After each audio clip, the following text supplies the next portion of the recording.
अभी जो recent prelims exam हुआ था उसमें पैटर्न चेंज हुआ है, एक पैटर्न का शिफ्ट देखने को मिला है। तो सर उसको कैसे एड्रेस किया जा सके, अपनी प्रिपरेशन में क्या चेंजेस लाने चाहिए जिससे अब नए पैटर्न के अकॉर्डिंग स्टूडेंट्स प्रिपेयर कर पाए? सर एक रिकमेंडेड बुक लिस्ट रहती है, हर स्टूडेंट को एक कन्फ्यूजन रहता है कि बुक लिस्ट क्या प्रेफर करी जाए। तो सर उसमें आप कुछ बताएंगे क्या क्या बुक्स रहनी चाहिए, आप क्या सोर्स रिकमेंड करेंगे इस एग्जाम के लिए कि कौन से करंट अफेयर्स, मैगजीन्स या न्यूज़पेपर्स कौन से उसको ऑप्ट करने चाहिए? सर सी सेट की बात करते हैं, सी सेट में भी वही पेपर चेंज हुआ है। कई लोग कह रहे थे कि ये सी सेट नहीं कैट का पेपर आ गया है यहाँ पे। तो उस सेंस में क्या बताना चाहेंगे, कैसे क्रैक करा जाए, क्या अप्रोच रहा है सी सेट के लिए?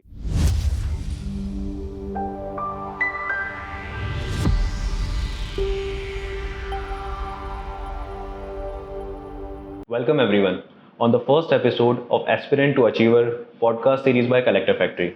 I, your host Rudra, am very excited today as we have a very special guest, a renowned figure in the world of education and civil services. इतिहास गवाह है, सिविल सर्विसेज ने इस देश को बहुत होनहार ऑफिसर्स दिए हैं जिन्होंने देश की बड़ी बड़ी पॉलिसी से लेकर ग्रास रूट लेवल तक पॉजिटिव चेंजेस लाने में अपना योगदान दिया है। आज हमारे साथ जो गेस्ट हैं उन्होंने इस देश की काफ़ी यंग माइंड्स को इंस्पायर किया है, उनके सपनों को साकार किया है और उनको मार्गदर्शन दिया है। सर की पहचान उनकी प्रोफाउंड नॉलेज, डेडिकेशन और कई वर्षों का एक्सपीरियंस है। सर के मार्गदर्शन में कईयों ने इस एग्जाम के दरिया को पार किया है। So without any further delay, let's give a warm welcome to Rajesh Pancharia sir. Thank you sir for gracing us with your presence today. Thank you to all of you. Yes dear. चलिए sir podcast start करते हैं। तो dear listeners, तैयार हो जाओ sir की knowledge से inspire होने के लिए और इस एग्जाम को क्रैक करने के लिए। सर सबसे पहला क्वेश्चन मैं आपसे पूछना चाहूँगा, the elephant in the room. अभी जो रिसेंट प्रीलिम्स एग्जाम हुआ था उसमें पैटर्न चेंज हुआ है, एक पैटर्न का शिफ्ट देखने को मिला है। तो सर उसको कैसे एड्रेस किया जा सके, अपनी प्रिपरेशन में क्या चेंजेस लाने चाहिए जिससे अब नए पैटर्न के अकॉर्डिंग स्टूडेंट्स प्रिपेयर कर पाए? देखिए, तो सबसे बड़ी बात जो निकल के आई है इस प्री के एग्जाम से कि यूपीएससी एक होलिस्टिक अप्रोच मांग रहा है। इसमें आप प्रीलिम्स को मेन से सेपरेट नहीं कर सकते। जितने भी क्वेश्चंस पूछे गए हैं वो इस मैनर में पूछे गए हैं कि आपको हर एक अल्टरनेटिव पता होना चाहिए। तो अब आप एलिमिनेशन प्रोसेस या फिर कि ठीक है आपने टिक कर दिया बाद में चेक करें, ऐसा कुछ नहीं होगा। आपको एक पूरी स्ट्रेटजी लेनी होगी। हर टॉपिक पे आपको ऑब्जेक्टिव डिस्क्रिप्टिव दोनों क्वेश्चंस बनाने होंगे, ताकि यूपीएससी अब मेंस और प्री को कई बार रिवर्ट करता है। कई बार जो मेंस के क्वेश्चंस होते हैं वो प्री की तरफ आ जाते हैं, कई बार प्री का स्ट्रेटजी मेंस में चला जाता है। तो आप एक होलिस्टिक अप्रोच के साथ चलिए। हर क्वेश्चंस को ये मान के चलिए कि ये न तो प्री है न मेंस है। टॉपिक पूरा पढ़िए, फिर क्वेश्चन निकालिए और श्योर रहिए। एलिमिनेशन पे विश्वास मत कीजिए, टू द पॉइंट कीजिए और श्योर रहिए। और जिस तरह के क्वेश्चंस पूछे गए हैं वैसी ही स्ट्रेटजी शुरू से बना के चलिए कि मुझे एसएसएन रीजन में हर टॉपिक को वैसे ही तैयार करना है, हर एक पॉइंट मेरा क्लियर होना चाहिए। जी सर, मतलब जो बैरियर हुआ करता था प्री अलग है और मेंस अलग है, वो नहीं है। ये प्री कम मेंस का एक पूरा थॉट है। जी सर। चलिए सर, अब जैसे एग्जाम 3 पार्ट्स में डिवाइडेड है, वैसे ही अपन जो क्वेश्चंस हैं स्टूडेंट्स की तरफ से उनको भी 3 पार्ट्स में पूछते हैं। प्रीलिम्स ओरिएंटेड पहले मैं पूछना चाहूंगा। राइट। सर प्रीलिम्स में जो जीएस पार्ट होता है, जीएस पेपर 1, उसमें सर एक रिकमेंडेड बुक लिस्ट रहती है। हर स्टूडेंट को एक कंफ्यूजन रहता है कि बुक लिस्ट क्या प्रेफर करी जाए। तो सर उसमें आप कुछ बताएंगे क्या क्या बुक्स रहनी चाहिए? देखो, अगर आप यूपीएससी के सिलेबस को अच्छे से पढ़ें जी सर, तो उन्होंने साफ लिखा है कि a candidate with well educated person, अब कैंडिडेट जो है वो जो एक वेल एजुकेटेड है उसको किसी स्पेशलाइज्ड बुक की नीड नहीं है, क्योंकि जनरल स्टडीज के पेपर को इस तरह से डिजाइन किया गया है कि वो जनरलाइज इन मैनर में, और वैसे भी जो इसका स्टैंडर्ड रखा गया है वो सीनियर सेकेंडरी लेवल का है। तो अगर हम एनसीईआरटी बुक्स को बेस बना के चलें, साथ में जैसे गवर्नमेंट के पब्लिकेशन है, योजना, Kurukshetra, economic survey, ministerial report, ये बहुत बेहतर कही जा सकती है बुक्स के मामले में। इसके अलावा कुछ जनरल बुक्स जैसे हम सभी जानते हैं, जैसे लक्ष्मीकांत पॉलिटी में आती है या फिर विपिन चंद्रा सर हिस्ट्री में आते हैं, वो ठीक है।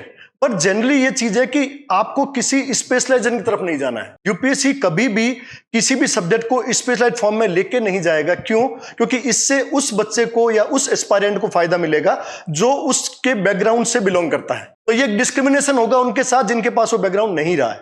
तो जनरल रहिए बुक का। हाँ, सबसे इंपॉर्टेंट चीज है कि बुक पे नहीं, खुद पे बेस प्रिपेयर कीजिए, क्योंकि क्वेश्चन बुक से नहीं आपसे पूछे जाते हैं। तो आप अपने स्टैंडर्ड के साथ चलिए।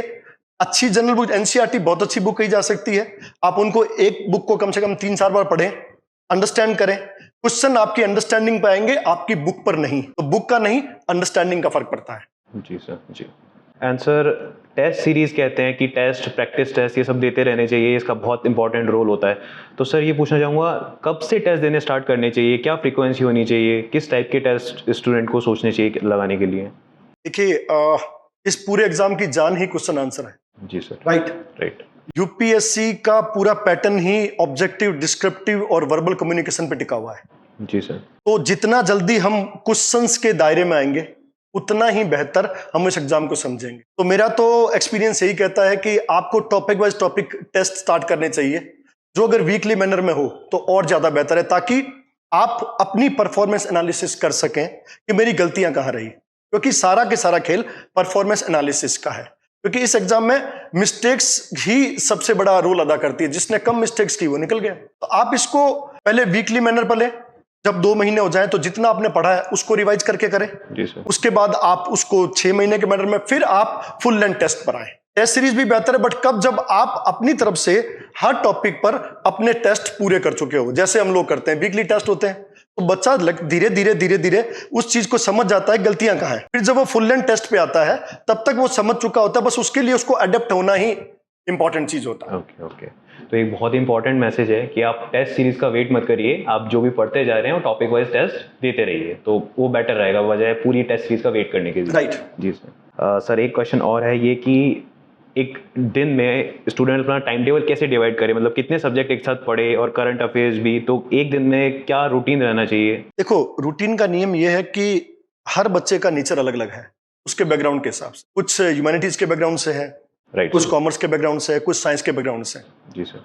कुछ जैसे हम लोग कहते हैं कि उनको जल्दी समझ में आ जाता है, कुछ को टाइम लगता है। जैसे कहते हैं कि 1 पिंच यूरेनियम 1 टन कोयले के बराबर एनर्जी देता है। जी सर। तो यहाँ बात टाइम मैनेजमेंट की नहीं, यहाँ बात पर्सन के मैनेजमेंट की। टाइम ऑलरेडी मैनेज्ड है, हमें सेल्फ मैनेज करना है कि हमें किस टॉपिक पे कितना टाइम देना है। उसके लिए एक अच्छी स्ट्रेटजी ये है कि आप अपने सिलेबस को 3 पार्ट में डिवाइड कर लीजिए। जी सर। आप पहले ये देखिए कि कौन से टॉपिक आपको बिल्कुल नहीं आते, उनको आप मान लीजिए कि आपने उसको रेड कर दिया है। आपको थोड़े आ रहे हैं, ब्लू कर दिया। आपको बिल्कुल नहीं आ रहे हैं या पूरे आ रहे हैं, उनको आपने ग्रीन कर दिया। तो आप रेड, ब्लू, ग्रीन 0, 50, 100 पे चलिए। जी सर। अब जो बिल्कुल नहीं आ रहे उसके साथ एनसीईआरटी में सबसे ज्यादा टाइम दीजिए। जो थोड़े आ रहे हैं उनको रिवीजन में टाइम दीजिए, और जो पूरे आ रहे हैं उनको क्वेश्चन में टाइम दीजिए। तो आप पूरे दिन में एक टाइम स्टडी का, एक टाइम रिवीजन का और एक टाइम क्वेश्चंस का बना सकते हैं। तो इस हिसाब से आप मान के चलिए कि दिन में 6 to 8 आवर्स अगर आप अच्छे ढंग से इन्वेस्ट कर रहे हैं तो एक अच्छी स्ट्रेटजी है। बट टॉपिक को समझ के, ये नहीं कि जो टॉपिक आपको आ भी रहा है उसमें उतनी एनर्जी इन्वेस्ट कर रहे हैं जो नहीं आ रहा है उसमें। इससे बेहतर है जो आ रहा है उससे एनर्जी निकाल के जो नहीं आ रहा है उस पर इन्वेस्ट कीजिए। सारा खेल एनर्जी इन्वेस्टमेंट का है। ठीक है सर। जितनी बेहतर ढंग से हम करेंगे उतना ही एग्जाम की तरफ हमारा जो एक पॉजिटिव डायरेक्शन है वो निकलता जाएगा। ठीक है सर। ये है। तो सर जैसे एक टाइम पर कितने जीएस के सब्जेक्ट्स कितने कंटिन्यू रखने चाहिए? डिपेंड करता है कि कुछ लोग होते हैं जो अपने माइंड को तेजी से डाइवर्ट करते हैं। ओके। जैसे मान लो आपने 2 घंटे पढ़े, अगर आप अचानक स्विच ऑन किसी और सब्जेक्ट लिए स्विच करूं तो आप हो जाएंगे। कुछ को एक लंबा चाहिए, दिन में 4 to 5 आवर्स। तो पहले अपने आप को, हम कहते हैं कि सेल्फ एनालिसिस करो, और मैक्सिमम ये कि 2 सब्जेक्ट एक दिन में बहुत होते हैं स्विच करने के लिए। 2 सब्जेक्ट लें, बेहतर ढंग से पहले उनको पढ़ें, फिर उनको ढंग से रिवाइज करें, फिर इनके क्वेश्चंस देखें। तो 2 सब्जेक्ट्स इन अ डे काफी है। ठीक है जी। तो एक बहुत इंपॉर्टेंट मैसेज है। आप लोग बहुत सारी स्ट्रेटेजीज देखते हैं टॉपर्स की भी, यूट्यूब पे बहुत सारी स्ट्रेटेजीज होती हैं, बट सर ने जैसा बताया सबको सेल्फ एनालाइज करना पहले बेटर है कि आपकी कैपेसिटी कितनी है, उस अकॉर्डिंग सब्जेक्ट्स पे। देखिए, मैं आपको एक बात कहूंगा ना, जैसे अगर आप आयुर्वेद की बात करें। जी सर। तो आयुर्वेद में किसी ने क्वेश्चन पूछता है कि सर हमारा खाना कैसा हो, डाइट कैसी हो, तो वो एक ही बात कहते हैं कि पहले अपनी बॉडी की नेचर को जानो कि वात है, पित्त है, कफ है, कैसा है, उसके हिसाब से खाना। तो हर पर्सन का एक अलग नेचर होता है, उसके हिसाब से स्टडी आवर्स को आप डिसाइड करो, स्टडी के टॉपिक्स को डिसाइड करो। ये कोई एक यूनिवर्सल लॉ नहीं है। जी। आप भी जानते हैं हर बार टॉपर जो अलग तरह का होता है। जी सही। क्योंकि उसका, और वो टॉपर वो होता है जिसकी अपनी एक सेल्फ स्ट्रेटजी होती है अपने हिसाब से, ना कि किसी और के हिसाब से। जी बिल्कुल सर। सर करंट अफेयर्स में मूव ऑन करते हैं। आप क्या सोच रिकमेंड करेंगे इस एग्जाम के लिए कि कौन से करंट अफेयर्स, मैगजीन्स या न्यूज़पेपर्स, कौन से उसको ऑप्ट करने चाहिए? पहली बात तो ये है कि किसी भी एस्पायरेंट्स को ये पता होना चाहिए कि हर एक इवेंट करंट अफेयर्स नहीं होती। जी। न्यूज़पेपर में अफेयर्स कम और इवेंट्स ज्यादा होती। बिल्कुल। कोई भी इवेंट्स अफेयर्स तब बनता है जब वो लगातार न्यूज में हो। ठीक है सर। तो पहली बात, जब आप कोई न्यूज़पेपर पढ़ रहे हो तो आप एक दिन की सारी जो इवेंट्स है उस पर नहीं जाओगे। आप एक वीक का न्यूज़पेपर लगातार पढ़ोगे, उसमें यह देखोगे कि कौन सी ऐसी न्यूज है जो लगातार एयर कर रही है, लगातार न्यूज में बनी रह रही है, लगातार बार बार रिपीट हो रही है। हमें उसी न्यूज को ध्यान में रखकर और उसको कन्वर्ट करना है। यूपीएससी वर्क देता है जो है इंपॉर्टेंट इवेंट्स, नेशनल इंटरनेशनल, वो अफेयर बनती है जो लगातार इंपॉर्टेंट है, उन पे हमें ध्यान देना, ना कि न्यूज़पेपर की हर न्यूज पे। तो न्यूज़पेपर का मतलब, because newspaper are not mean for us, they mean for everybody. हमें उसमें से अफेयर्स निकालने हैं जो वास्तव में लगातार एयर हो रहे हैं। तो उसके लिए आप एक कंपैरेटिव स्टडी करें न्यूज़पेपर की, ना कि एब्सोल्यूट स्टडी पे लग जाएं डेली। आप न्यूज़पेपर देखें, एक दिन देखा, दूसरे दिन देखें कौन सी न्यूज है, तो लगातार वीक की न्यूज में आप एनालिसिस करके और कुछ अफेयर्स को निकालें। तो डेली के अगर आप, वही बात जो मैं आपको कहूंगा कि डिपेंड करता है कि आप कितनी जल्दी किसी चीज को समझते हैं। न्यूज़पेपर लर्न करने के लिए नहीं है, रीड करने के लिए है। हम लोग रीडिंग न्यूज़पेपर कहते हैं, लर्निंग न्यूज़पेपर नहीं कहते हैं। आप न्यूज़पेपर को रीड करें, जो बेहतर लगे उसको हमें अपने मेन टॉपिक से कनेक्ट करना है, ना कि उसको लेकर और उसके पीछे उनके सब कुछ बनाने में लग जाना। ये रीडिंग की चीज रीडिंग तक रहे, लर्निंग की चीज लर्निंग तक रहे, और अंडरस्टैंडिंग की अंडरस्टैंडिंग तक। यूपीएससी वही करता है। डायरेक्ट क्वेश्चन कहीं कोई न्यूज़पेपर से नहीं आता। बस आपको समझ में आना चाहिए कि ये टॉपिक कहाँ इंपॉर्टेंट है। जी जी सर, मैं आगे मेंस के टाइम पे क्वेश्चन पूछने वाला था कि ये लिंक कैसे किया जा सकता है। हम बिल्कुल करेंगे लिंक को, आप प्लीज। एंड सर, एक रिकमेंडेशन रहता है, कंफ्यूज रहते हैं कुछ एस्पिरेंट्स की द हिंदू पढ़ा जाए या फिर इंडियन एक्सप्रेस, तो ये जो डिलेमा है इसको दूर करने के लिए कुछ बताइए। दोनों बेहतर है, द हिंदू भी बेहतर है, इंडियन एक्सप्रेस भी बेहतर है। ये तो वही बात होगी कि आपको मक्के की रोटी सूट करता है या गेहूं की रोटी सूट करता है। आप किस लैंग्वेज को, किस थॉट को बेटर ढंग से अंडरस्टैंड कर पाते हैं। बात न्यूज़पेपर की नहीं, बात हमारे अंडरस्टैंडिंग की है। कहते हैं ना, अगर खाना पेट से भारी हो तो नहीं पचेगा। तो बेहतर यह कि हम वो न्यूज़पेपर पढ़ें कि जिनको हम अंडरस्टैंड कर सकें और जिनकी लैंग्वेज को यूटिलाइज कर सके। द हिंदू को भी पढ़ें। इंडियन एक्सप्रेस कंपेरेटिवली एक बैलेंस्ड न्यूज़पेपर है, जहां पर न्यूज इस तरह से बनाई गई है कि एक बच्चा जो लेमैन बच्चा जो स्टार्ट कर रहा है बिगिनिंग में, वो भी इसको समझ सके और थोड़ा टाइम हो जाए, उसके बाद आप द हिंदू स्टार्ट करें। शुरुआत आप इंडियन एक्सप्रेस से करें, बहुत बेहतर है। जब एक लैंग्वेज बेहतर हो जाए तो द हिंदू से भी आप शुरू करें। द हिंदू बहुत अच्छा न्यूज़पेपर है। दोनों जैसे हम कहने आपको, एक शुरुआत के लिए, बिगिनिंग के लिए, और एक आगे के लिए बेहतर है। जी सर, बहुत से बच्चों का कंफ्यूजन दूर हो जाएगा सर इस बात से। एंड सर, एक और बात होती है कि न्यूज़पेपर पढ़ना, और आपने बताया कि नोट्स मेकिंग अब उसमें नहीं रखनी चाहिए, रखनी चाहिए, क्या करना चाहिए, आप बता रहे थे इस बारे में। देखिए, न्यूज़पेपर जैसे मैंने आपको कहा कि जब हम बात करते हैं ना किसी सब्जेक्ट की, तो न्यूज़पेपर किसी भी टॉपिक का एक एसेंशियल पार्ट है। जैसे कोई टॉपिक हम पढ़ते हैं, सबसे पहले हम उसका बेसिक कवर करते हैं, जैसे आप एनसीईआरटी बुक्स वगैरह, फिर उसको अंडरस्टैंड करते हैं, उसका कंसेप्ट बनाते हैं। उस कंसेप्ट के साथ में करंट अफेयर्स रिलेवेंट फॉर्म में बाहर आता है। तो किसी भी टॉपिक के कंप्लीशन के लिए हमें करंट अफेयर्स की जरूरत है। तो हमें न्यूज़पेपर को इस फॉर्म में लेना है कि वो हमारे मेन सिलेबस के टॉपिक्स का पार्ट बन जाए, ना कि एक अलग से बुक बने। नोट्स मेकिंग में वो हमारे टॉपिक के साथ नोट्स में आना चाहिए, ना कि अलग नोट्स में आना चाहिए। वरना आप टॉपिक कहीं पढ़ रहे होते हो, न्यूज़पेपर कहीं और पढ़ रहे होते हो, दोनों एक साथ आ नहीं पाते, तो फिर आप उसको यूटिलाइज नहीं कर पाओगे। यूटिलाइजेशन के लिए करंट अफेयर्स को हमेशा टॉपिक के साथ रिलेट करके नोट्स बनाने चाहिए। कंपाइलेशन बेसिक नोट्स के साथ होना चाहिए, न कि अलग की नोट मेकिंग। जी सर, बिल्कुल।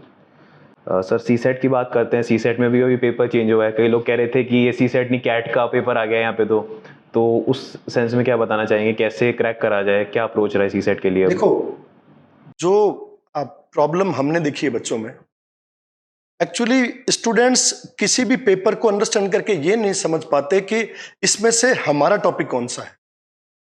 सीसेट एक क्वालिफाइंग पेपर है जिसमें आपको सारे क्वेश्चंस करने की जरूरत नहीं होती। और यूपीएससी जब भी कोई पेपर बनाता है वो किसी को फेल करने के लिए नहीं बनाता। They design paper to select candidates because they have empty seats, they have vacancies. तो बेसिकली डिपेंड इस बात पे करता है कि आपके कौन से टॉपिक ऐसे जिसको आप लिमिटेड टाइम पीरियड में कर पाएंगे, आप उन्हीं को फोकस करते हुए सीसेट के साथ जाइए। इस बार अगर आप देखें तो कॉम्प्रिहेंशन रिलेटिवली काफी बेहतर आए थे, तो जिसने कॉम्प्रिहेंशन के साथ स्टार्ट किया उसने आराम से क्वालिफाई कर गया, और जो क्वेश्चंस के बाकी हिस्सों में रहा वो वहां तक पहुंच नहीं पाया। तो एक तो कॉम्प्रिहेंशन डेली करें, जैसे कोई भी न्यूज़पेपर का जो एडिटोरियल वगैरह आता है उस पे आप कॉम्प्रिहेंशन की प्रैक्टिस करें, प्लस जो बेसिक मैथमेटिक्स है, जनरल मेंटल एबिलिटी है, या फिर हम लोग कहते हैं कि बेसिक न्यूमरेसी है, डेटा इंटरप्रिटेशन है, इनकी थोड़ी थोड़ी प्रैक्टिस करते रहे। और ये रख के चलें कि आपको मिनिमम उतना करना है जितने से आप क्वालिफाई हो जाए। तो आप क्वालिफिकेशन में कॉम्प्रिहेंशन को मजबूत बना के चले, ये काफी बेहतर होगा। और रही मैथमेटिक्स की बात, अगर आपकी अच्छी है तो बहुत बेहतर है, नहीं तो एक एवरेज बना के चलिए, आप आराम से क्वालिफाई करेंगे। बस बात है कि बच्चे एक साथ डर जाते हैं क्योंकि क्वेश्चंस का पैटर्न उनकी समझ में अचानक, क्योंकि वो ऑलरेडी टाइप्ड होते हैं। जैसे इस बार प्री के पेपर में भी हुआ, बच्चे ऑलरेडी क्वेश्चन के लिए टाइप्ड थे कि जो अल्टरनेटिव आएंगे ऐसे ही आएंगे। यूपीएससी ने थोड़ा चेंज किया और वहां जाके बच्चे उस चेंज को टैकल नहीं कर पाए, एलिमिनेशन टेक्निक एक्सपेक्ट कर रहे थे, टैकल नहीं कर पाए, वो जूझ गए। और यही बात है सी सेट में भी, क्वेश्चंस वही थे, बच्चों को टैकल करने के लिए जूझ रहे थे। बस शुरू से ही स्ट्रेटजी वो रखो जो यूपीएससी करा। देखिए, आप जानते हैं यूपीएससी एक बहुत डायनेमिक एग्जाम है, ये स्टैटिक नहीं है कि आपने जो पिछले साल आया है उसी पैटर्न को नहीं करेगा फॉलो। आपको वही डायनेमिज्म अपने अंदर लाना है, क्योंकि आप जिस जॉब के लिए जा रहे हैं वो जॉब एक डायनेमिज्म का जॉब है। With the course of time change हो रही है सिविल सर्विसेज की डिमांड। आज क्राइसिस मैनेजमेंट का टाइम है, कल वेलफेयर का टाइम था। तो जैसे जैसे सर्विस की डिमांड चेंज हो रही है वैसे वैसे क्वेश्चंस का डिमांड चेंज हो रहा है। तो ये डिमांड समझने का खेल है सारा। बस इसी बात का सारा कि आप कभी भी कोई भी एग्जाम जैसे यूपीएससी का देने जाए तो पहले कैसे पेपर आ रहे हैं, क्या यूपीएससी डायनेमिक चेंज कर रहा है, मैं कहां कंफर्टेबल हूं, ये सब चीजें पहले नजर करनी चाहिए। और सीसेट में ऐसा ही था, जहां आपका स्ट्रॉन्ग पॉइंट है वहां से आप स्टार्ट करें, क्वालिफाई हो जाएगा। जैसा सर आपने पहला पॉइंट बोला था कि एक होलिस्टिक अप्रोच लेनी पड़ेगी। yes. तो सारे अगर कंप्लीट सिलेबस कवर किया हुआ था, comprehension plus mathematics, quant, reasoning, तो अगर कोई एक पार्ट हार्ड आ रहा है तो नेक्स्ट पार्ट पे हम अडॉप्ट, और जहां आप कंफर्टेबल हो वहां से स्टार्ट करें, राइट, ना कि फर्स्ट क्वेश्चन से। कंफर्टेबली स्टार्ट कीजिए और मान के चलिए यूपीएससी किसी एक टॉपिक पर किसी को क्वालिफाई नहीं होने देगा, उसको सारे टॉपिक्स चाहिए। तो आप प्लीज ये चूज करना बंद कर। आप सारे टॉपिक्स पे जो अच्छे आ रहे हैं अच्छे, एवरेज आ रहे हैं, पर कम से कम हर टॉपिक के साथ आप प्लीज प्रैक्टिस कीजिए, तभी यूपीएससी को आप समझ पाएंगे। सर आपकी बात से जो ह्यूमैनिटीज के स्टूडेंट्स होते हैं जिनको डर रहता है कि मैथ्स का पेपर है, वो भी अब समझ पाएंगे कॉम्प्रिहेंशन पे ज्यादा ध्यान देना चाहिए उनको। यूपीएससी मैथमेटिक्स नहीं पूछ रहा है, ये बेसिक न्यूमरेसी है, जनरल मेंटल एबिलिटी। एक एवरेज बच्चा जिसने 10th क्लियर किया है वो आराम से इस एग्जाम को क्रैक कर सकता है। यूपीएससी यही लेके चला हुआ है, वो मैथमेटिक्स को यहां पे डोमिनेट नहीं कर रहा है, वो एक्चुअली अंडरस्टैंडिंग और स्किल्स को डोमिनेट कर रहा है। ये एप्टीट्यूड का टेस्ट है, मैथमेटिक्स का नहीं है। और एप्टीट्यूड जो होता है वो एबिलिटी के साथ जुड़ा हुआ है। एक एबिलिटी, किसी भी जॉब को किसी भी लेवल पे हैंडल करने की एबिलिटी है ये, तो इसमें वो सब चाहिए होता है। तो बस उसी को डेवलप करना शुरू से। और दूसरा, बच्चे सी सेट को जीएस से कम टाइम देते हैं। एक्चुअली सी सेट वो बहुत बाद में स्टार्ट होते हैं। मेरा यही कहना है कि आप जब भी तैयारी करें कोई ना कोई एक टॉपिक डेली, जैसे कॉम्प्रिहेंशन हो तो जैसे मैंने आपको कहा, डेली न्यूज़पेपर में से एक कॉम्प्रिहेंशन सॉल्यूशन का आदत डालिए ताकि सी सेट पीछे ना रह जाए। और यही पीछे रहने की वजह से आप एग्जाम में भी पीछे रह जाते हैं। जी, नोट वर्दी पॉइंट है सर कि स्टार्टिंग प्रिपरेशन की स्टार्टिंग हो रही है तब से सीसेट पे भी इक्वली एम्फेसिस देना चाहिए। बिल्कुल देना चाहिए। जी सर। सर अब मेंस ओरिएंटेड कुछ क्वेश्चंस हैं वो मैं पूछना चाहूँगा। जीएस का क्वेश्चन है सर, जो आपने पहले ही आंसर कर दिया है कि मेंस और प्रीलिम्स की प्रिपरेशन अलग अलग होती है, कि आपने बता दिया कि दोनों एक ही preparation, integrated preparation. 100%। Right sir. अभी जैसे प्रीलिम्स हुआ है, उसके बाद मेंस का टाइम आता है, तो उस टाइम पर स्टूडेंट्स की अप्रोच क्या रहनी चाहिए? कहीं को डिलेमा रहता है, समझ नहीं आ रहा होता, डर रहता है कि प्रीलिम्स होगा, कुछ बॉर्डर पे होते हैं, तो इस ड्यूरेशन में क्या अप्रोच रहनी चाहिए? प्रैक्टिस। इंपॉर्टेंट ये है कि प्री के एग्जाम में आपका वर्ड लिमिट, आपका एक्सप्रेशन वो कहीं नहीं होता, बट मेन का एग्जाम पूरे आपके एक्सप्रेशन पे बेस्ड होता है। तो उसमें दो चीज ध्यान रखिएगा, एक तो ये कि आपका ऑप्शनल जो है वो स्ट्रांग होना चाहिए। दूसरा, वो टॉपिक्स जो प्री में नहीं आते, जैसे एथिक्स वाला है या ऐसे पेपर है, उसकी प्रिपरेशन पे आपको अच्छा ध्यान देंगे, क्योंकि बाकी जनरल स्टडीज के टॉपिक आप मोर और लेस प्री के टाइम भी काफी बेहतर रूप में कर चुके होते हैं, परंतु ऐसे वाला पेपर है या एथिक्स पेपर 4 है या फिर ऑप्शनल है, वो तब आपने टच नहीं किया होता है। तो इस पे, इसकी प्रैक्टिस पे काफी ध्यान दें। और जो जनरल स्टडीज के टॉपिक आप कर चुके हैं उनको डेली कम से कम 10 से 15 क्वेश्चंस डेली आप डेली प्रैक्टिस करेंगे, और धीरे धीरे बढ़ाते बढ़ाते नेक्स्ट मंथ आते 20, और उससे नेक्स्ट मंथ में 40 क्वेश्चंस आपको डेली लिखने की आदत आनी चाहिए। साथ में एथिक्स, एसे और ऑप्शनल, पहले 1 महीना उसको दिया, बाकी 3 महीने आप लगातार उसके साथ करके और यूपीएससी को बेटर ढंग से ले सकते हैं, क्योंकि बाकी आप कर चुके होते हैं। बस डेली क्वेश्चंस करने का आदत होना चाहिए। यूपीएससी में यही होता है बाद में कि आप 20 क्वेश्चंस को हैंडल नहीं कर पाते क्योंकि आदत नहीं होता, और वो एक दिन में 40 क्वेश्चंस पूछ रहे हो। तो उस आदत का डेवलप होना ही मींस के एग्जाम को क्रैक करने के लिए। अगर आप 20 क्वेश्चंस कर पाते हैं तो बहुत फेयर चांसेज है कि आप इंटरव्यू के लिए कॉल हो जाएंगे। तो इस गैप के अंदर main emphasis optional, ethics and ऐसे पेपर को और बाकी टॉपिक्स का लगातार प्रैक्टिस और करंट अफेयर्स को साथ साथ में रिलेवेंट रूप में लेते रहना। जी सर। तो ये जो प्रैक्टिस होगी वो पहले से, जीएस की जो अदर सब्जेक्ट्स उनकी प्रैक्टिस पहले से होनी चाहिए। बिल्कुल 100%। वो तो आप जब मेंस कम प्री या प्री कम मेंस का सिलेबस कवर कर रहे होते हैं तो आप डेली क्वेश्चन प्रैक्टिस कर ही रहे होते हैं। वहां पर बस इंटेंसिव फॉर्म में एग्जाम ओरिएंटेड काम करना है। एग्जाम में जितने क्वेश्चन जैसे आ रहे हैं वैसी प्रिपरेशन करना है। जी सर। तो सर आंसर राइटिंग फिर मतलब आइडिया टाइम होता है, हर स्टूडेंट का एक कंफ्यूजन रहता है कि कब से स्टार्ट करें आंसर राइटिंग, और थोड़ा हेजिटेशन रहता है कि मैं गलत लिखूंगा, तो कैसे स्टार्ट करना चाहिए और कब से? देखिए मेरा तो यही मानना है कि आप जैसे प्रिपरेशन स्टार्ट करें, जी सर, कोई एक ऐसा पॉइंट नहीं होता कि जब आपको लगे कि मुझे आंसर्स लिखने चाहिए। जब आप लिखना शुरू करेंगे तब आपके समझ में आएगा कि आपकी प्रॉब्लम क्या है, वरना वो सारा एक, हम लोग कहते हैं, एक साइकोलॉजिकल स्ट्रक्चर बन के रह जाता है और वो कभी भी प्रैक्टिकल अप्रोच में नहीं आता। बच्चा समझता है मैं पढ़ रहा हूं, मैं लिख लूंगा, ऐसा नहीं होता है। क्योंकि पढ़ने की लैंग्वेज और लिखने की लैंग्वेज में काफी अंतर होता है। क्योंकि जब आप पढ़ रहे होते हैं किसी और के आइडियाज पढ़ रहे होते हैं, और जब आप लिख रहे होते हैं तो अपने आइडियाज एक्सप्रेस कर रहे होते हैं, तो बीच में लैंग्वेज एक बैरियर बन जाता है। तो इसलिए बेहतर है कि आप स्टार्ट करें, और स्टार्ट ऐसे करें कि आप कुछ कम वर्ड से स्टार्ट करें। जैसे 50 वर्ड्स का क्वेश्चन लिख लिया, पहले 50 वर्ड से स्टार्ट करें, फिर 100 वर्ड्स लिखे, फिर 125 लिखे। क्योंकि इस एग्जाम में डेप्थ ऑफ अंडरस्टैंडिंग है, लैंग्वेज है, स्ट्रक्चर है, उसके साथ साथ आपका ओरिएंटेशन है, वर्ड लिमिट है, ये सब चीजें बहुत इंपॉर्टेंट है। बच्चा लिख तो कोई पाता, पर उसको अच्छे प्रॉपर ढंग से स्ट्रक्चर करना, इंट्रोडक्शन बेटर ढंग से देना, बॉडी है, उसके बाद उसका कंक्लूजन है, यूज ऑफ फ्लो चार्ट्स है, डेटा, एग्जाम्पल, केस स्टडीज है। तो ये सब चीजें एक दिन में नहीं आती। आप सोचो 3, 4, 5 महीने बाद, तब तक आप पे प्रेशर बढ़ जाता है। बेहतर है कि आप हर वीक, आप जैसे मैंने आपको कहा था प्रैक्टिस क्वेश्चन की करते हैं, तो आप हर वीक ऑब्जेक्टिव क्वेश्चन की प्रैक्टिस भी कीजिए और डिस्क्रिप्टिव की, और डेली कम से कम 50 या 100 वर्ड्स लिखने की आदत डालो। चाहे वो आपका अपना ब्लॉग ही क्यों ना हो, आपकी लैंग्वेज पे पकड़ और एक सही टाइम पे लिखना ही इस एग्जाम का सबसे बड़ा है। यहां लैंग्वेज का नहीं, ऑर्गेनाइजेशन का खेल है। बेटर ढंग से ऑर्गेनाइज कर पाओगे तो यूपीएससी कोई बहुत लुक्रेटिव लैंग्वेज नहीं मांगता।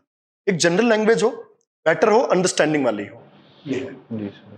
तो मतलब दो तरह के साइकोलॉजिकल रोड ब्लॉक्स हैं, एक वो जो थोड़े ओवर कॉन्फिडेंट रहते हैं कि बाद में लिख लेंगे, और एक वो जो अंडर कॉन्फिडेंट होते हैं कि हेजिटेशन हो रहा है। तो आप शुरू से स्टार्ट करोगे, आप बिल्कुल जैसे आपने 7th डे आप लिखो, धीरे धीरे जब आप इन चीजों के साथ आप किसी जिसने पहले से एग्जाम क्रैक किया है, या जो आपके कोच है, मेंटोर है, उनके साथ बैठ के अपनी प्रॉब्लम पे डिस्कस कीजिए कि मेरी प्रॉब्लम स्ट्रक्चर है, या डेप्थ ऑफ अंडरस्टैंडिंग है, या मैं किसी चीज को नहीं समझ पा रहा हूं, या सही ऑर्गेनाइज नहीं कर पा रहा हूं, वो वहीं ठीक हो जाएगा। बस यही। जी सर। सर अब जो कंपलसरी पेपर होते हैं, जैसे एक तो इंग्लिश हो गया, आप कोई भी लैंग्वेज ऑप्ट कर रहे हैं, तो उनकी प्रिपरेशन भी कब से चालू करनी चाहिए और क्या अप्रोच रहनी चाहिए उसके लिए? सर देखिए, यूपीएससी ने जिस तरह का पैटर्न सेट किया हुआ है, तो मुझे नहीं लगता कि ये किसी भी को भी डिस्क्वालीफाई करता है। इसने, मैंने आपको कहा ना कि सीनियर सेकेंडरी लेवल भी बेटर ढंग से किया है, तो वो दोनों लैंग्वेज को आराम से निकाल सकता है, बशर्ते एक फियर ना हो। एक साइकोलॉजिकल फियर ही रेस्ट्रिक्ट करता है। बाकी इसके अंदर वही पूछे जाते हैं जो एक जनरल फॉर्म में पूछा, चाहे वो ऐसे हो, चाहे प्रेसी हो, ठीक है ना, चाहे वो ट्रांसलेशन हो, चाहे वो सिंपल यूसेज एंड वोकेबुलरी है। वो एक आदमी, जब आप एक एकेडमिक लेवल को क्रॉस करते हैं तो आप उसको सीख चुके होते हैं। और वैसे भी तैयारी की बात यह है कि अगर आप थोड़ा भी, अगर उसको 5 to 7 डेज पेपर 1, 5, 7, पेपर 2 को भी दे देते हैं तो भी बहुत होता है, क्योंकि आपको 25% मार्क सिक्योर करना होता है, और वो हो जाता है बेसिक अंडरस्टैंडिंग के साथ। बस फियर मत पाले। जी सर, अब आपने बताया था कि गैप के बीच में ऐसे पे एम्फेसिस ज्यादा देना है, तो जैसे ऐसे के लिए क्या अप्रोच रहनी चाहिए सर? स्टार्टिंग से क्या अप्रोच रहनी चाहिए ऐसे के लिए? मुझे लगता है ऐसे किसी पर्सन को बुक से बाहर निकालने का प्रोसेस, एक्चुअली वो ये देखना चाहते हैं कि आप बुक से बाहर कितनी अंडरस्टैंडिंग रखते हैं इस दुनिया की, आपने क्या समझा है, आपकी पर्सनैलिटी मल्टीफेसेटेड है या नहीं है, आपकी अप्रोच मल्टी डायमेंशनल है या नहीं है। तो ऐसे जो है वो आपके विंग्स का एग्जाम है, आपकी बॉडी का एग्जाम नहीं है। आप कितने अपने विंग्स खोल के फ्लाई कर सकते हो, बस यही ऐसे है। और ये फ्लाई करने की जो ट्रेडिशन है वो एक दिन में नहीं आता। आज भी अपने बच्चे को इतनी ऊंचाई पे ले जाके छोड़ता है। तो जितना ऐसे किसी भी पर्सन का तभी बेहतर होगा जब उसने शुरू से इस चीज की प्रैक्टिस की हो, बियॉन्ड द बुक्स जाके। हम कहते हैं ना कि यूपीएससी में एक समय में आके बुक्स को छोड़ना पड़ता है, क्योंकि बुक्स को यहां नहीं, आपको अपने दिमाग में सोचना पड़ता है। बुक्स आपके लिए नहीं बनाई गई है, आप आपके लिए बनाए गए। जिस दिन बुक्स आपके दिमाग में उतर जाए उस दिन बुक को छोड़ दो। यूपीएससी इस चीज को जनरल स्टडीज में ऑप्शनल लेता है। ऐसे में उससे एक कदम आगे है कि आपने जीवन में क्या सीखा, आपने अपने सराउंडिंग, आपका सोशलाइजेशन प्रोसेस कैसा रहा, आपकी थॉट प्रोसेस क्या है, आपके आइडियाज कितने, हम लोग कहते हैं ना कि मोरालिटी के साथ है, एथिक्स के साथ है, आपकी सोच में कितनी ऐसी चीज है जो आपको एक सोशल पर्सन बनाती है, इस एक ह्यूमैनिटी के साथ जोड़ती है। तो ये चीजें सब थॉट की है। तो बेहतर है कि दिन में करीब करीब, मेरा ये मानना है कि जो भाई अपना अपना एक्सपीरियंस है, आदमी को हाफ एन आवर इस चीज को सोचना चाहिए कि अगर मैं कुछ लिखूं तो उसके डायमेंशंस क्या होंगे। उसको डेली आधा घंटा सोचना चाहिए, क्योंकि विडंबना यही है कि 250 मार्क्स के पेपर को कोई भी पर्सन 15 दिन या 1 महीने से ज्यादा नहीं देता, जबकि बाकी 250 के लिए पूरे साल लगे रहते हैं। और ये एक ऐसा पेपर है जो अगर आप बेहतर ढंग से ऑर्गेनाइज करें तो आपको इंटरव्यू के बहुत नजदीक लेकर जा सकता है। जो हमने पिछले 20 सालों में जो सक्सेस रेट बच्चों की देखी है, तो उनमें यही देखा कि जो सेलेक्ट हो रहे हैं, इंटरव्यू के लिए कॉल हो रहे हैं, उनके ऐसे के मार्क्स काफी बेहतर है और ऐसे ने उनको काफी अच्छा बूस्ट किया है। तो आप शुरू से डेली आप इसकी प्रिपरेशन करें, अच्छे एडिटोरियल्स पढ़ें, अच्छे थॉट पढ़ें, चीजें समझे, प्रीवियस के पेपर्स समझें और अपनी एक वॉकअप बनाएं और एक मल्टी डायमेंशनल अप्रोच को बनाना स्टार्ट करें। और वो आपके फिर बाद में जनरल स्टडीज में भी बहुत फायदेमंद होगी, क्योंकि वो आपके माइंड को ओपन करता है, एक ब्लॉक्ड माइंड को ओपन कर रहा है सब दिशाओं में, एक मल्टी डिसिप्लिनरी अप्रोच आपको देता है। सर की तरफ से बहुत इंपॉर्टेंट एक टिप था कि यूपीएससी की डिमांड क्या है। अगर आप एसेस को समझ सकते हो, उसको ढंग से कर पा रहे हो, तो आप इंटरव्यू में भी अच्छा स्कोर कर सकते हो। प्लस उनकी डिमांड क्या है, आप ऐसे को कंप्लीट कैसे कर सकते हो। राइट जी सर, बिल्कुल sir. Next thing sir, optional की बात करते हैं।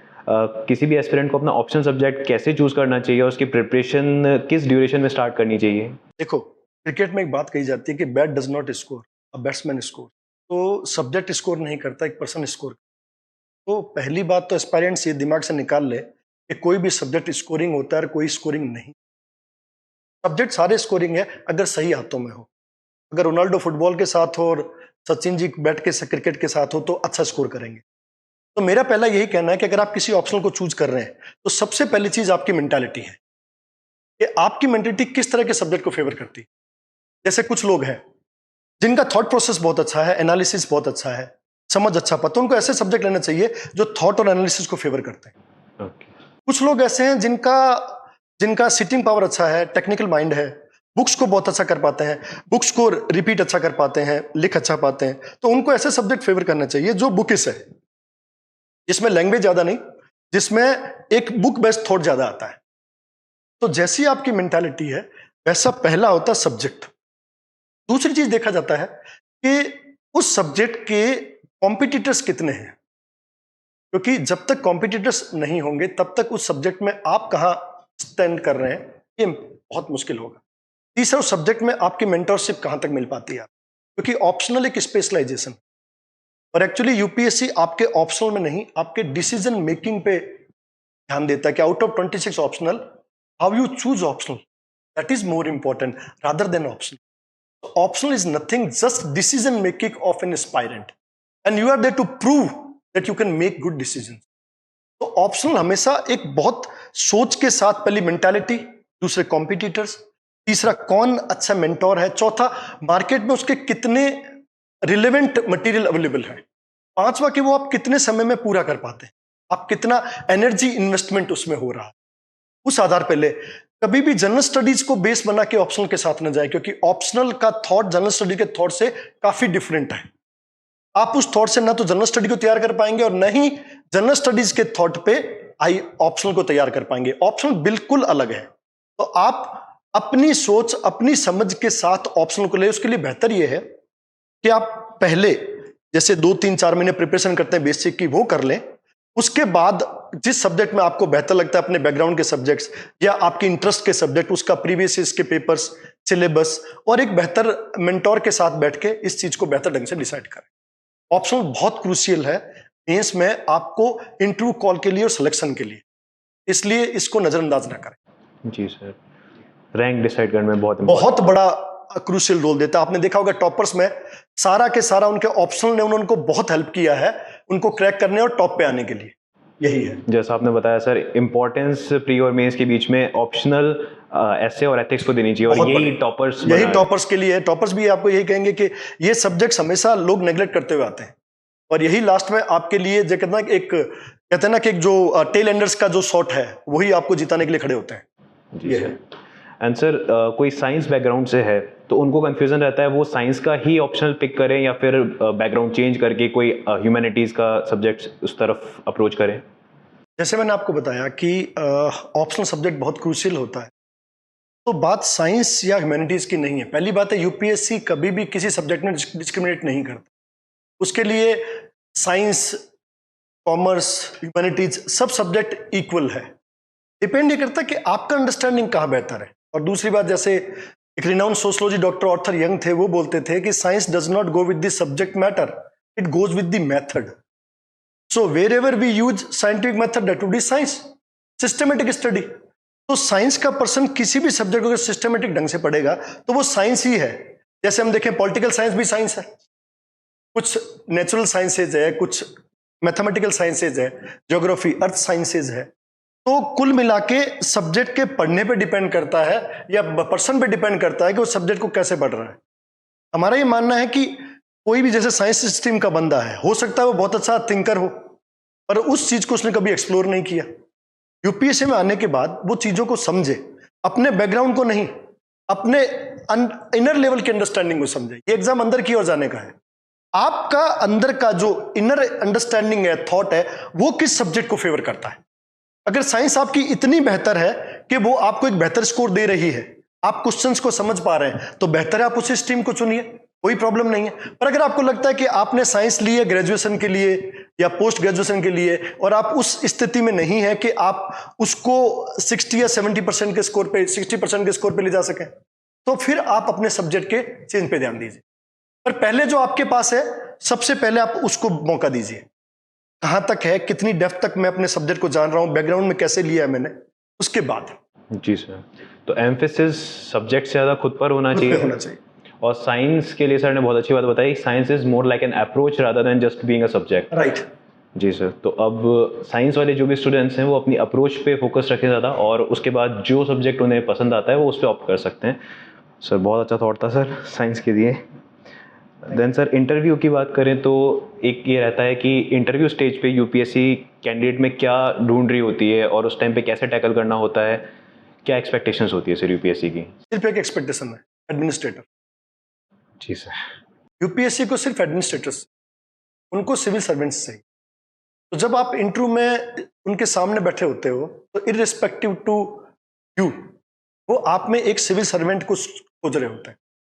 उसके लिए उनके जितने भी क्वेश्चंस हैं वो मोर और लेस एक एडमिनिस्ट्रेटिव फॉर्म के क्वेश्चंस होते हैं, जिसमें वो ये जानना चाहते हैं कि आपको जिस जॉब की रिस्पॉन्सिबिलिटी दी जा रही है, जिस सर्विस की दी जा रही है, क्या आप उसकी रिस्पॉन्सिबिलिटी को टेकल करने में सक्षम हैं।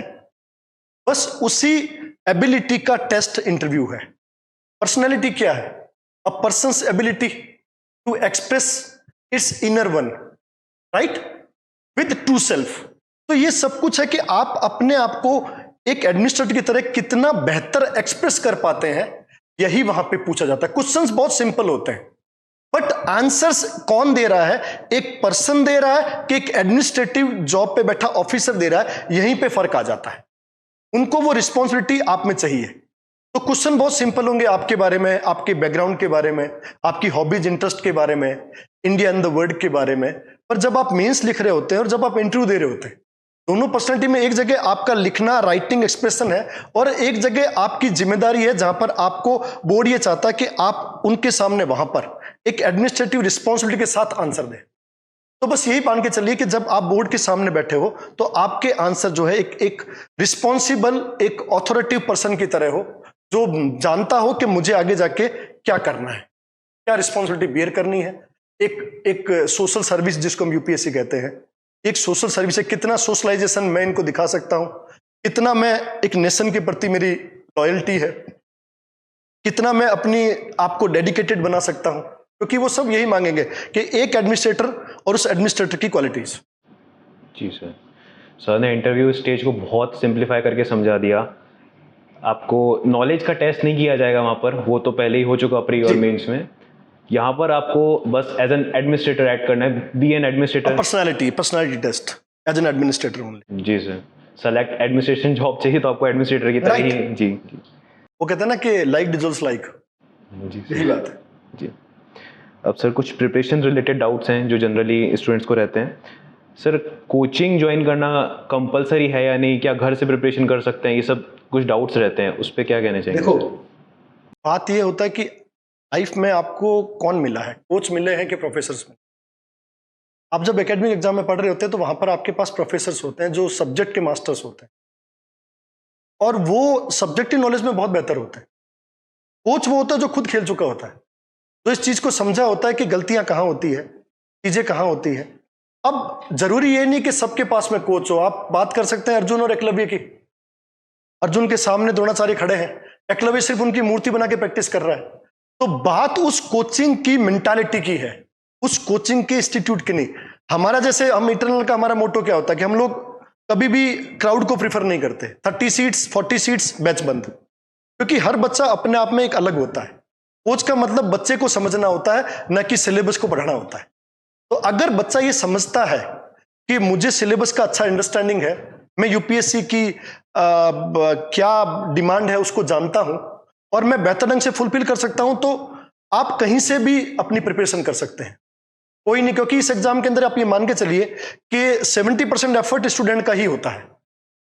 हम लोगों का काम असिस्ट करना है कि क्या नहीं करना है, गलतियां कहां हो रही है, किस चीज को कहां पे, जो ओवर फ्लडेड ऑफ इंफॉर्मेशन है उसको कहां रोकना है।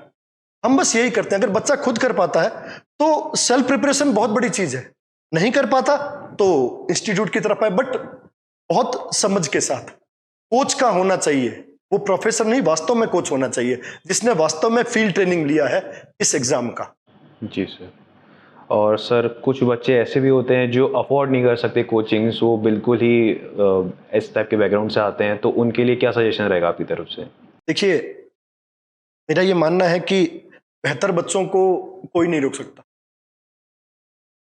तो अगर वो खुद प्रिपरेशन है बहुत अच्छी, वरना हम बैठे हैं उनके लिए। आइए, हमने कभी ये डिमांड नहीं किया कि पैसा इंपॉर्टेंट चीज है, बच्चा बहुत इंपॉर्टेंट चीज है हमारे लिए।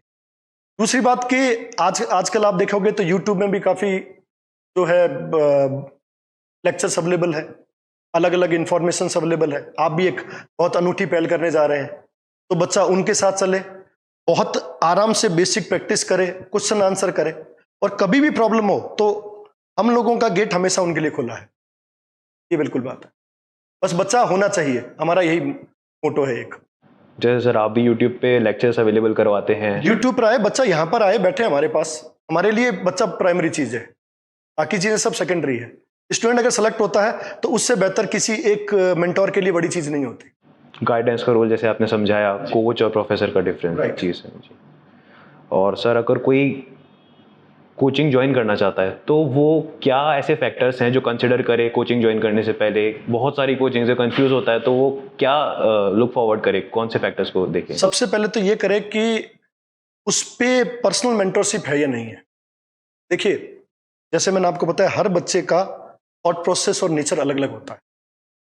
भीड़ में पढ़ने का प्रॉब्लम यही होता है कि हाँ, भीड़ में आपको लगता है बहुत बच्चे बैठे हुए हैं, बट आपका खुद का इंप्रूवमेंट नहीं हो पाता, क्योंकि कुछ जो भी क्लास है वो आपको टारगेटेड नहीं है, एक पूरे के पूरे क्राउड को टारगेटेड होती है। और ये एग्जाम क्राउड का नहीं है, इंडिविजुअल है। ये फुटबॉल का मैच नहीं है, ये रेसलिंग है। यहाँ पर हर बच्चे का अलग अलग तरह से आपको उसको नर्चर करना पड़ता है, गाइड करना पड़ता है। तो पहले तो ये देखें कि जहां पर मिनिमम नंबर ऑफ स्टूडेंट्स हो, दूसरा बेटर कोच हो जिन्होंने खुद आईएएस का इंटरव्यू दिया है, 10-15 साल का एक्सपीरियंस हो, अपने सब्जेक्ट्स को जानते हो, एक बेहतर टीम के साथ हो, जिनके पास बेटर मटेरियल हो, जो आपको क्लास के बाद इवन अच्छा टाइम दे सके, आपकी प्रॉब्लम्स को सॉल्व कर सके।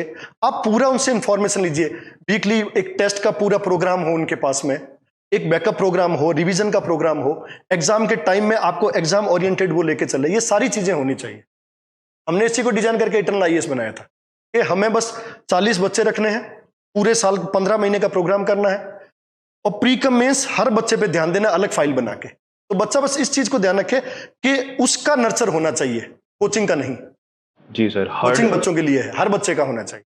हर्ड मेंटेलिटी से ऊपर उठ के इन पॉइंट्स पर कंसिडर करें। हर्ड मेंटेलिटी, जैसे आपने कहा कि हर्ड इम्यूनिटी नाम की चीज भी होना थोड़ा मुश्किल है, तो हार्ड जी सर, कि स्टडी के बारे में तो हम क्या ही कहें। सर प्रिपरेशन स्टार्टिंग पॉइंट से एक डाउट पूछना चाहूँगा मैं कि जो आइडियल स्टार्टिंग पॉइंट है सिविल सर्विस प्रिपरेशन का, वो कब से होता है, और जो स्कूल एजुकेशन होती है उसका क्या रोल रहेगा एक आईएएस प्रिपरेशन में? एनसीईआरटी बुक्स वगैरह वो पहले से पढ़ता हुआ आ रहा होता है, तो इनका क्या रोल रहता है? बहुत बड़ा रोल होता है जी। देखो, एजुकेशन एक प्राइमरी इंस्टीट्यूशन है जो बच्चे का प्राइमरी सोशलाइजेशन में बहुत बड़ा रोल अदा करती है। उसको बताता है कि सोसाइटी के मायने क्या है।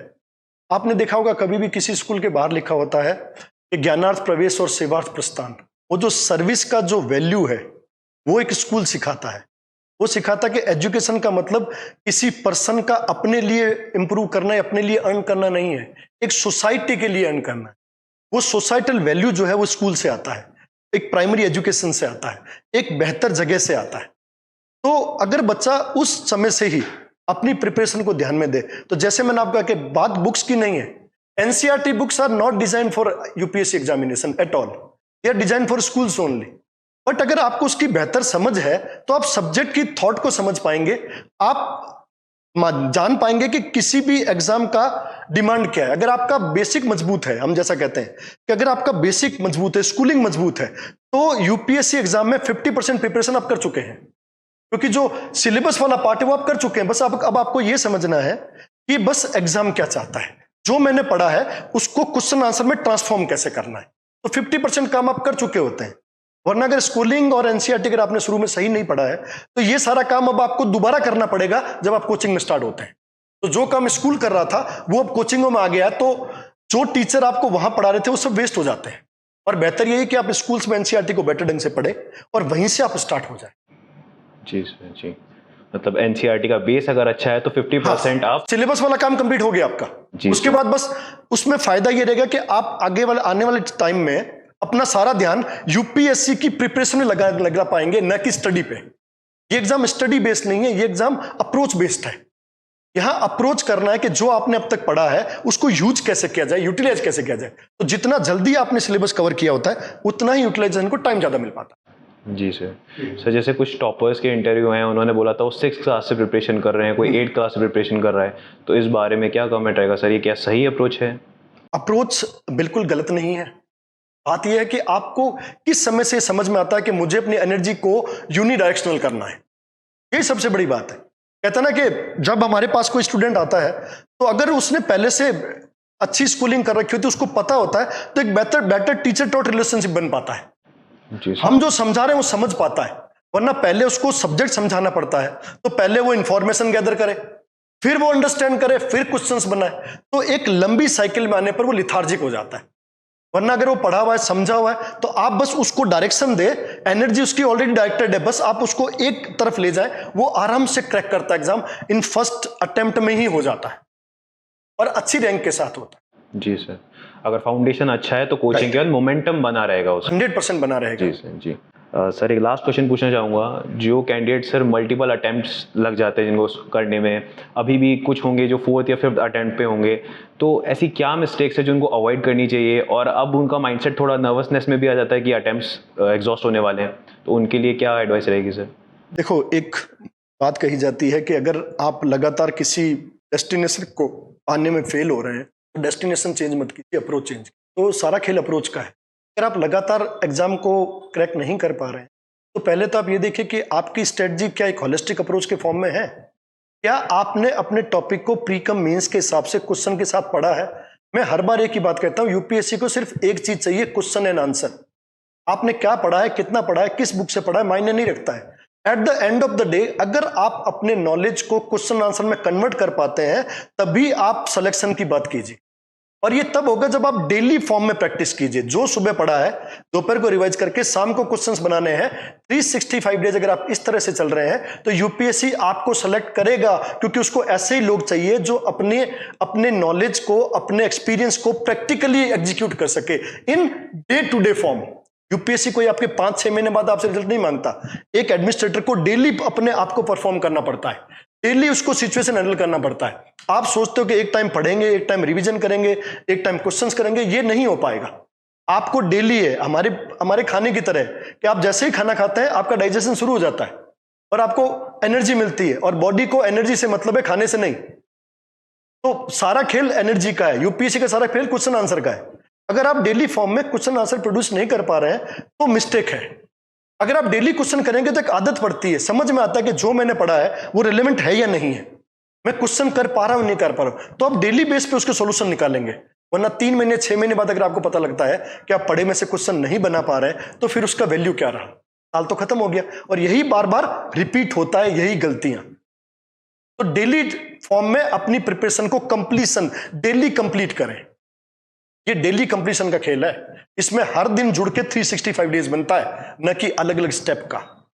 यूपीएससी 3 स्टेप में पूछ रही है, आपको एक स्टेप में तैयार करना है। वो किसी भी टॉपिक को ऑब्जेक्टिव फॉर्म में पूछ सकती है और डिस्क्रिप्टिव फॉर्म में। अगर आप डेली दोनों के लिए तैयार है, आप आराम से सेलेक्ट हो। जी सर, तो जैसा आपने पहले बताया था, जो सबसे कम मिस्टेक्स करेगा वो सेलेक्ट हो जाएगा, और वो डेली समझेगा मिस्टेक तो जल्दी से उसको ओवरकम करेगा। और वो एनालाइज करने के लिए क्वेश्चन आंसर्स की प्रैक्टिस कंटिन्यूस रहनी चाहिए। राइट। सर जैसे एटर्नल आईएएस में आपने प्रोग्राम चलाया है, उसमें आप कंटिन्यूस टेस्ट वगैरह देते हैं, तो सर थोड़ा बताएंगे कि ज्वाइन करने के लिए क्या प्रोसेस है, कैसे अप्रोच कर सकते हैं बैचेस को? देखिए, जैसे मैंने आपको बताया कि एटर्नल आईएएस पूरी तरह से प्रतिबद्ध है कि हम 40 स्टूडेंट्स के साथ ही अपने 1 साल के बैच को पूरा करेंगे, ताकि हम हर स्टूडेंट पे इंडिविजुअल ध्यान दे सकें। और उस 40 स्टूडेंट्स में हमारा सिस्टम ये कि आप डेली क्लास हो, डेली उनका पहले जो पढ़ाया उसका रिवीजन हो, क्लास हो, करंट हो, और डेली उनको क्वेश्चंस दिए जाएं। इस तरह से जब आपके 5 डेज कंप्लीट हो जाए तो 6 डे जो आपने 5 डेज पढ़ा है उसका दोबारा एक रिवीजन टेस्ट हो। फिर अगर आपका 1 महीना हो जाए तो पूरे मंथ का रिवीजन टेस्ट हो। फिर उसके बाद में आपका एक रूटीन बना के, जैसे कोई पूरा कंप्लीट टॉपिक होता है तो उसका कंप्लीट टेस्ट हो। ऐसे करते करते जब आप बच्चा एग्जाम तक पहुंचे तब तक लगभग वो 3 से 4 हजार क्वेश्चंस को हैंडल कर चुका हो। क्योंकि यूपीएससी, जैसे मैंने आपको बताया, एग्जाम ही क्वेश्चन आंसर का है, और हम हर बच्चे के हिसाब से चलते हैं। हर एक की अलग फाइल बनती है, हर बच्चे का एक अलग रिकॉर्ड रखते हैं, किसकी क्या कमियां हैं अलग से बिठाते हैं। एक टीचर पढ़ाने आता है दिल्ली से, तो वो यहाँ दिन भर 24 आवर्स में 4 आवर्स क्लास लेता है, 20 आवर्स वो बच्चों के लिए फ्री है। तो हमारा पूरा मोटो है कि हर बच्चे पे ध्यान दिया जाए, क्योंकि हर बच्चा रिजल्ट है। इसीलिए हमारा पूरा मोटो ये भीड़ में क्यों, और एक टीचर टॉट रिलेशनशिप एक बेहतर रूप से बना रहे हैं। और सारी फैकल्टीज वो जिन्होंने 15 ईयर्स का एक्सपीरियंस लिया है, इंटरव्यूज दिए हैं, अपने सब्जेक्ट के मास्टर्स हैं, वो जानते हैं यूपीएससी का डिमांड क्या है, डायनेमिज्म क्या है। ये है। जी सर, तो बस उसी के साथ है। जी सर। और सर ज्वाइन करने के लिए प्रोसेस बताएंगे कैसे? आप हमारे यहाँ पे आके कभी भी पहले अच्छे से काउंसलिंग ले सकते हैं, एक बेहतर काउंसलिंग होगी। उसके बाद आप क्लास में बैठिए, 2-3 डेमो क्लास लीजिए, उसके बाद आप ज्वाइन करने का सोचिए। क्योंकि हम चाहते हैं बच्चा एक पूरे इस लाइव एक्सपीरियंस ले कि वास्तव में स्टडी का मेथड और तरीका और पूरा अप्रोच क्या होना चाहिए। तो वो हमारी साइट पे भी जा सकता है, यूट्यूब के हमारे जो वीडियोज है वो भी दे सकता है, वो लाइव वीडियोज होते हैं, और यहाँ कर भी सारी काउंसलिंग कर सकता है, सारी चीजें। पर्सनल मेंटरशिप का एक्सपीरियंस 100% जो हमने 20 ईयर्स में सीखा है। मैंने खुद 2 बार आईएएस का इंटरव्यू दिया है, 5 स्टेट इंटरव्यूज दिए हैं, 2 सब्जेक्ट का इंडिया टॉपर रहा हूँ, 20 ईयर्स मैंने इस लाइन में दिए हैं। तो जो हमने पाया है वही हम लोग दे रहे हैं। हमारी पूरी टीम उसी के साथ में है, सबके सब इंटरव्यू वाले हैं, सबके सब मेंस वाले हैं, और सबके सब ने लगभग 10 से 15 साल का एक्सपीरियंस है, यंग है, डायनेमिक है, एक्सपीरियंस्ड है, सबका एक टीम है पूरा। जी सर। सर इस फ्रूटफुल सेशन को कंक्लूड करने के लिए आपसे एक बात पूछना चाहूँगा, कोई ऐसी बात है जिसे ब्रह्म ज्ञान कहते हैं, आप कुछ व्यूअर्स को देना चाहेंगे आपकी तरफ से? देखिए, हमारे एंथ्रोपोलॉजी जैसे मेरा ऑप्शनल रहा, उसमें एक बात कही जाती है, if you want to solve the problem of a tribal, think like a tribal. So if you want to be an administrator, think like an administrator. From very first day, when someone start preparation for IAS, UPSC assumes that person as an IAS, right? But what's the problem with people? Till last day, we do not assume ourselves as an IAS. हम हमेशा student बन के तैयारी कर रहे होते हैं और वो एक एडमिनिस्ट्रेटर मांग रहे होते हैं। तो प्लीज पहले अपने आप को, हम लोग बोलते हैं ना कि लेवी स्ट्रॉस बोलता था कि मेंटल स्ट्रक्चर, कि मेंटल स्ट्रक्चर ही सबसे बड़ा चीज होता है सोशल और कल्चरल स्ट्रक्चर बनाने के लिए। तो पहले आप थॉट को डाइवर्ट कीजिए एग्जाम के लिए, फिर एक मेंटल स्ट्रक्चर बनाइए एग्जाम के लिए, तब जाके आप प्रैक्टिकल में आइए। तो जब तक यहां नहीं होगा तब तक हाथ में नहीं होगा। तो बस मेंटेलिटी मजबूत रखिए, क्योंकि वही है, जब तक अंदर नहीं बनेगा स्ट्रक्चर। नेपोलियन बोलता था ना कि युद्ध पहले यहां दिमाग में जीते जाते हैं, फिर मैदान पर। तो पहले दिमाग में जीतिए। जी sir, thank you so much sir, अपने वैल्यूएबल इंसाइट्स और व्यूअर्स को इंस्पायर करने के लिए। आपकी नॉलेज से पता नहीं कितने बच्चों को काम आएगी, कितने बच्चे एग्जाम क्रैक कर पाएंगे। Thank you so much sir. Thank you to all, thank you dear. Thank you, sir. And to our viewers, thank you for listening to this first episode, Aspirants to Achievers. Until next time, this is Rudra signing off for today. Thank you. Okay.